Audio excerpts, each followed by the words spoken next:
नमस्कार, मैं पेन वाजपेयी अपने YouTube channel make pen Vajpayee पे आपका बहुत बहुत स्वागत करता हूं। थंबनेल से देख के आपको पता चल गया होगा कि आज के इस वीडियो में हम लोग किस टॉपिक पे बात करने वाले हैं। जी हां, आज हम बात करेंगे SSC CHSL 2019 की फाइनल एक्सपेक्टेड कट ऑफ के बारे में कि आखिर कट ऑफ कितनी किया जा सकती है। SC में कितने मार्क्स होने पर आप अपने आप को सेफ समझ सकते हो, OBC में कितने मार्क्स होने पर सेफ समझ सकते हो, क्योंकि स्टूडेंट की बहुत ज़्यादा डिमांड आ रही थी कि सर कट ऑफ पे वीडियो बनाइए। तो आफ्टर DB का प्रोसेस आपका कंप्लीट हो चुका है। 31 मार्च को आपका लास्ट DB हुआ था, तो 31 मार्च तक आपका DB का प्रोसेस कंप्लीट करा लिया गया। तो DB का प्रोसेस कंप्लीट होने के बाद और जो स्टूडेंट का रिस्पांस आया, अटेंडेंस जिस तरीके से आई है, तो उसका आइडिया लगाते हुए कितनी क्या कट ऑफ जाने की संभावना है, उसके बारे में यहाँ पे आज मैं आपको डिटेल में सारा कुछ बताने वाला हूँ। और इस वीडियो के थ्रू आपको सारा कुछ समझ में आ जाएगा कि कट ऑफ का सिनेरियो किस तरीके से कट ऑफ डिसाइड होता है और कितनी क्या कट ऑफ जाने की संभावना आपकी बन सकती है। ठीक है, और उसके बेसिस पे आप कहीं ना कहीं ये डिसाइड कर पाओगे कि आपका सिलेक्शन होगा या नहीं होगा। तो बस आप सभी से रिक्वेस्ट है कि इस वीडियो को पूरा अंत तक देखिए। तो चलिए स्टार्ट करते हैं। अगर आप कट ऑफ को अच्छे तरीके से समझना चाहते हैं तो सबसे पहले आपको टियर 2 की कट ऑफ को बहुत अच्छे तरीके से समझने की ज़रूरत है, क्योंकि यहाँ से बहुत कुछ डिसाइड हो जाता है कि स्टूडेंट के जो मार्क्स हैं वो किस रेंज में आ रहे हैं और किस कैटेगरी के कितने बच्चे क्वालिफाई हैं, वैकेंसी कितनी है, ये सारा कुछ। लेकिन ये आपका फाइनल सिनेरियो नहीं, क्योंकि यहाँ पे अभी टाइपिंग होगा, टाइपिंग के बाद फिर DB होता है, उसके बाद आपकी फाइनल कट ऑफ आती है, फाइनल जो आपका सिलेक्शन होता है उसके लिए। ठीक है, तो यहाँ से आपको एक आइडिया जरूर लग जाएगा। तो अगर हम बात करें टियर 2 की कट ऑफ की, तो UR की जो कट ऑफ है 2019 में वो 222.77 गई है। ठीक है, और यहाँ पे जो कैंडिडेट अवेलेबल हैं आपके वो 4687 है। ठीक है, ये चीज़ आपको जरूर समझने की कितने कैंडिडेट अवेलेबल हैं। ठीक है, अगर हम बात करें SC की तो 197.54 कट ऑफ और कितने कैंडिडेट अवेलेबल हैं 4604। ठीक है, ST की बात करें तो 190 कट ऑफ गई है। 2117 जो बच्चे हैं वो टियर 2 एग्ज़ाम क्वालिफाई किए, यानी कि ये बच्चे टाइपिंग देंगे। ठीक है, लेकिन यहाँ पे ये इंपॉर्टेंट रोल प्ले करेगा कि कितने बच्चे टाइपिंग में क्वालिफाई होते हैं और DB के लिए वो बुलाए जाते हैं। ठीक है, तो इस चीज़ को आपको आगे मैं समझाऊंगा। ठीक है, उसके बाद अगर हम बात करें OBC की, तो OBC की कट ऑफ कितनी गई है 215.03 और कैंडिडेट कितने अवेलेबल हैं 8342। ठीक है, तो ये जो मेन जो कैटेगरी हैं उनके बारे में मैंने आपको बता दिया। तो यहाँ पे सबसे जो ज़रूरी चीज़ है वो ये लाइन है कि कितने बच्चे ऐसे हैं SC, ST, OBC और EWS वाले जो कि आपकी UR की कट ऑफ को क्वालिफाई किए हैं। तो यहाँ पे अगर हम बात करें SC की, तो SC के 811 कैंडिडेट जो हैं वो UR की कट ऑफ को क्वालिफाई किया उन्होंने, यानी कि उनके मार्क्स या तो 222 हैं या तो 222 से ऊपर हैं। अगर हम बात करें ST की तो 215 बच्चे ऐसे हैं जिनके मार्क्स 222 या उससे ऊपर हैं, यानी कि उन्होंने UR की कट ऑफ को क्वालिफाई किया है। OBC की बात करें तो 5688 कैंडिडेट हैं जिनके मार्क्स 222 या उससे ऊपर हैं, यानी कि उन्होंने UR की कट ऑफ को क्वालिफाई किया। अगर हम EWS की बात करें तो 2486 कैंडिडेट ऐसे हैं जिनके मार्क्स 222 या उससे ऊपर हैं, उन्होंने UR की कट ऑफ को क्वालिफाई किया। और अगर हम वैकेंसी देखें तो आप वैकेंसी देख लो, UR की जो वैकेंसी है वो 2296 वैकेंसी है और जो कैंडिडेट हैं जो UR में क्वालिफाई हैं वो कितने हैं 4687 है। ठीक है, अगर सिर्फ इन्हीं कैंडिडेट को देखो, SC में कितने हैं 811, SC की वैकेंसी ओवरऑल कितनी है 631, कैंडिडेट जिनके मार्क्स 222 या उससे ऊपर है वो कितने 811। तो इस हिसाब से तो कट ऑफ SC की 222 या उससे ऊपर बननी चाहिए। लेकिन वही मैंने आपको बताया कि यहाँ पे टाइपिंग और DB एक इम्पॉर्टेंट रोल प्ले करने वाला। ऐसा ज़रूरी नहीं है कि जिन बच्चों ने UR या उससे ऊपर UR की कट ऑफ से ऊपर नंबर गेन किए हैं, जो 811 कैंडिडेट हैं, वो टाइपिंग क्वालिफाई ही करेंगे। तो कहीं ना कहीं इस पर भी डिपेंड करेगा और यही रीज़न है कि इसकी जो कट ऑफ है वो 222 तो नहीं जाएगी, UR की इतनी कट ऑफ नहीं जाएगी, उससे कम ही आपकी रहेगी। तो इस चीज़ को आपको समझना ज़रूरी है।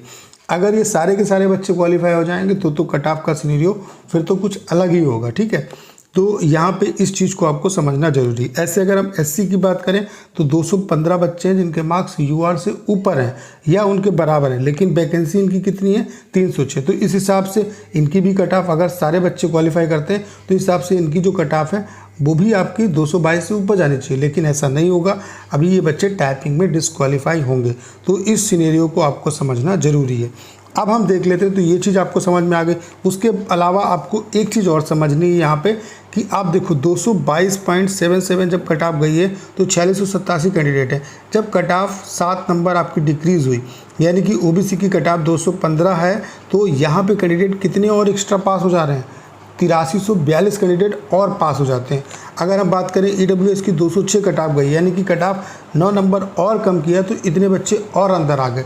तो इससे कहीं ना कहीं आपको ये चीज़ पता चलती है कि एक एक नंबर बढ़ने या घटने पर कितने नंबर आप स्टूडेंट जो हैं अंदर या बाहर हो रहे हैं। ठीक है, तो ये सिनेरियो आपको समझ में आ गया। अब यहाँ पे आपको एक फैक्टर और समझना पड़ेगा कि टाइपिंग कितने बच्चों ने क्वालिफाई किया और डीबी जो बच्चे करा रहे हैं उनका जो व्यू जिस तरीके से आया, तो अटेंडेंस जिस बेसिस पे रहेगा आपका, उस पे कहीं ना कहीं कट ऑफ जो है वो भी आपकी डिसाइड होगी। ठीक है, तो अब आप देख लो कि कितने बच्चे जो हैं यहाँ पे जो बच्चे क्वालिफाई हुए हैं टियर 2 एग्ज़ाम, उन्होंने कितने लोगों ने टाइपिंग क्वालिफाई किया है और वो डीबी कराने वाले हैं। ठीक है, उसमें भी डीबी कितने बच्चों ने स्किप किया, ये भी एक इम्पॉर्टेंट फैक्टर होगा आपका। ठीक है, दूसरा आप लोग चार्ट देख पा रहे होंगे, यहाँ पे मैंने जो बच्चे टाइपिंग क्वालिफाई किए हैं और ओवरऑल उनके नीचे उनकी वैकेंसी कितनी, मतलब वैकेंसी आपको पता होगा 71 वैकेंसी आपकी डिक्रीज़ हो गई हैं, तो इस टाइम पे जो वैकेंसी है वो 4684 है। ठीक है, तो इस चीज़ को आप देखिए।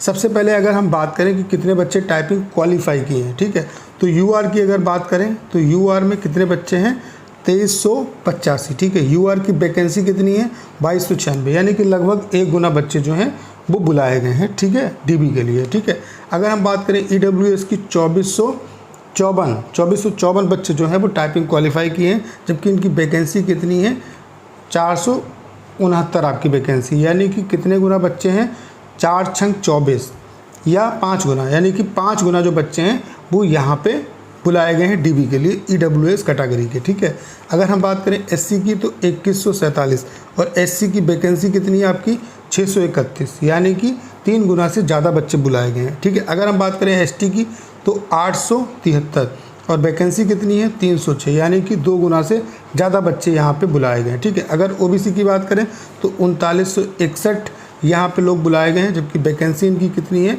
982, यानी कि 4 गुना जो बच्चे हैं उनको यहाँ पे ओबीसी कैटेगरी वाले जो बच्चे हैं उनको बुलाया गया। ठीक है, अब यहाँ पे टोटल जो कैंडिडेट हैं जो टाइपिंग क्वालिफाई किए हैं जिनको डीबी के लिए बुलाया गया वो है 13088।